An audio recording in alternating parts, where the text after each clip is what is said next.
Sou Emílio, do Navisão. Eu sou cidadão de Barra do Canaré. Somos um bando do ponto e resistência. Bom, antes de não veículo, eu sou do núcleo de tecnologia do PSDB, eu sou o Bruno, certo? Feliz Zambada, PSC do Mundo e Democrata. Sou o Anderson Moraes, do Jornal Empoderado. Sou Pedro Borges, da Alma Preta. Rodolfo Luciano, do Também. E aí aqui na mesa a gente tem a Camila De Caso, que está representando a coordenação da campanha, junto com o Rui Falcão e o Guilherme. Guilherme quer falar um pouquinho? Claro. Show de Está funcionando? Não. Boa tarde, gente. Primeiro, agradecer a presença de vocês aqui nessa coletiva que a gente chamou com a imprensa progressista para falar dessa reta final. Falta pouco mais de uma semana para o primeiro turno da eleição aqui em São Paulo. E a gente sabe o que está em jogo. Em primeiro lugar, logicamente, o futuro da cidade de São Paulo.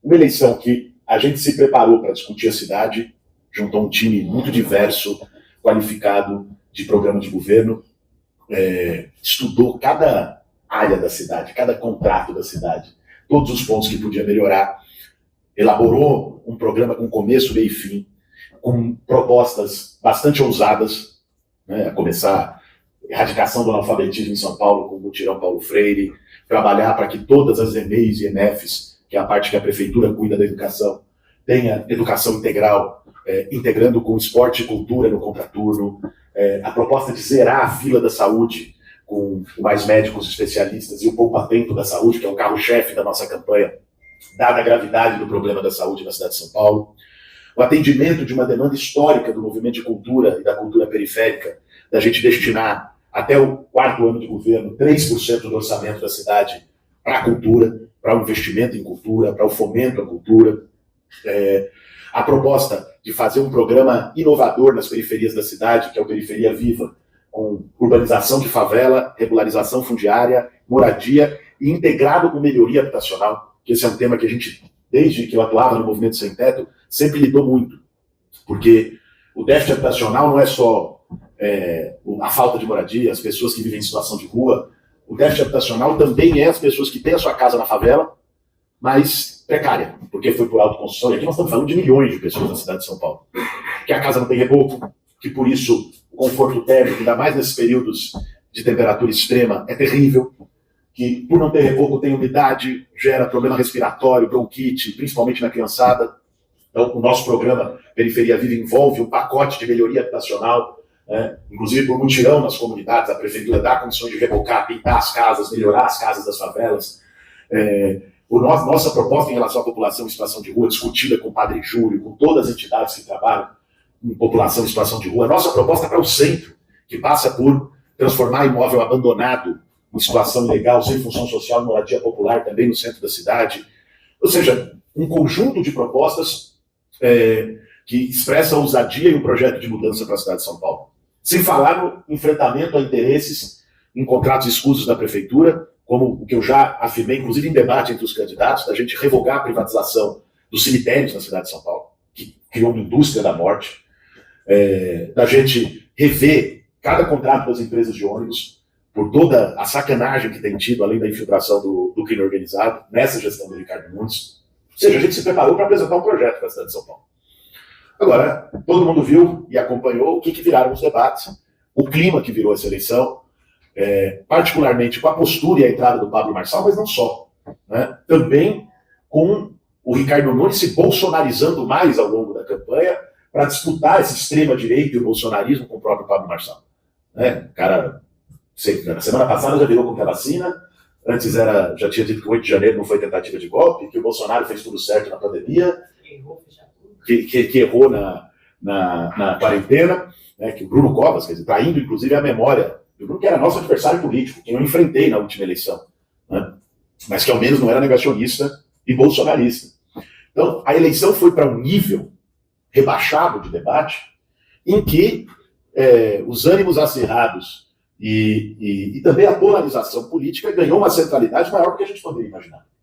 Isso trouxe para a eleição de São Paulo um componente que já estava presente, mas que ganhou uma dimensão incrível, que é o componente do impacto nacional dessa eleição. A verdade é a seguinte, o que acontecer aqui em São Paulo não é que vai ajudar a definir 2026, vai ajudar a definir 2025. Porque se acontece a tragédia de qualquer uma dessas versões do bolsonarismo ganhar aqui, isso enfraquece o governo do presidente Lula.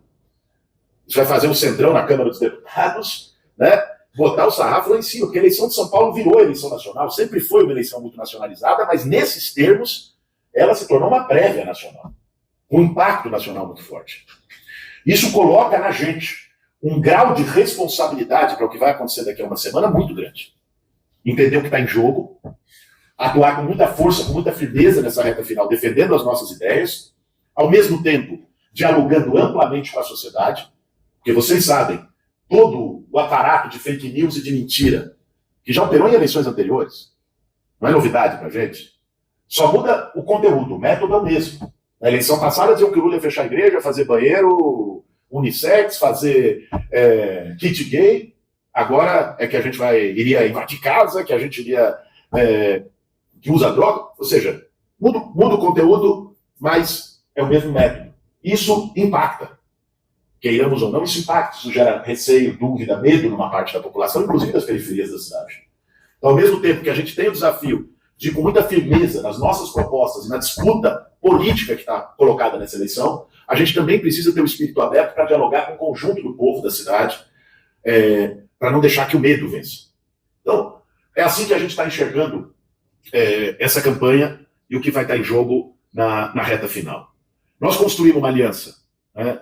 O Rui está aqui como membro da coordenação da campanha, ex-presidente do PT, dirigente do PT, deputado federal. Nós construímos uma aliança que envolveu 8 partidos políticos. É a maior frente progressista da história das eleições de São Paulo.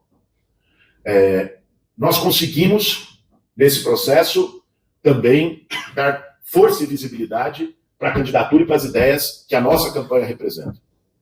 Agora, nessa reta final, vai ser um negócio embolado até o fim. E a gente vai precisar de todo mundo, de toda a militância, de todo o campo progressista unificado, para que a gente consiga chegar no segundo turno com força e com condições de ganhar a eleição. Pesquisa, sabe, pesquisa é uma referência, né? Longe de nós sermos os negacionistas de pesquisa, muito menos de urna. Agora, vocês veem que elas têm apontado caminhos bastante diferentes, a depender do instituto, a depender da pesquisa, né? Você pega o Datafolha, que saiu ontem, aponta a gente empatado com o Nunes, tecnicamente, e um certo crescimento do Marçal, né? E esse mesmo Datafolha diz que o Nunes ganharia do segundo turno da gente, que a gente ganharia do Marçal. Você pega o Atlas, que, aliás, foi o instituto que mais acertou nas últimas eleições. Nós estamos 8 pontos na frente dos dois, com os dois empatados, e a gente ganhando dos dois no segundo turno. Não é? Você tem um cenário que traz indefinições. Então, isso torna ainda mais necessário um nível de engajamento nessa reta final que seja decisivo, independente de quem a gente for enfrentar no segundo turno. Mas garantir a nossa vaga e bem, né? Chegando bem no segundo turno, porque ali vão ser 3 semanas. E digo a vocês, pelo nível que a gente tem visto, tanto do Pablo Marçal, sobretudo porque ele representa esse bolsonarismo mais violento, mas também do Ricardo Nunes, que tenta se vender como bonzinho, tenta se vender como civilizado, mas faz eco a todas as mentiras, as fake news, usa a máquina de maneira descarada e fez uma aliança de projeto com o bolsonarismo, que qualquer um que a gente enfrente no segundo turno será uma guerra. Será uma guerra de 3 semanas. E a coesão do campo progressista, a coesão da militância progressista, a atuação nessa reta final vai ser muito importante. Então eu queria deixar esse apelo e essa colocação inicial. Não sei se Rui e Camila querem fazer um complemento, seja do programa, o Rui também, geral da campanha. Estou aqui para dar apoio moral. Apoio moral, com o apoio moral do Rui Falcão e da Camila, eu encerro essa fala inicial para poder responder as perguntas de vocês. Obrigado, gente. Mais uma vez, obrigado por terem atendido ao nosso convite, ao chamado de fazer essa coletiva. Vamos abrir para a pergunta? BCN, André Silva, André, você primeiro, depois do BCN. Isso vai. E depois vai para parabéns. Posso? André, só se me permite, acho que vou pegar o Galhardo, você me ajuda, pega um pãozinho de queijo no negócio, eu tô com uma fome do caramba, não comi nada hoje. Podia passar. A gente também. Eu só esperou o primeiro falar para... Tá todo mundo olhando. Ele no clima da entrevista. Isso. A alegria voltou.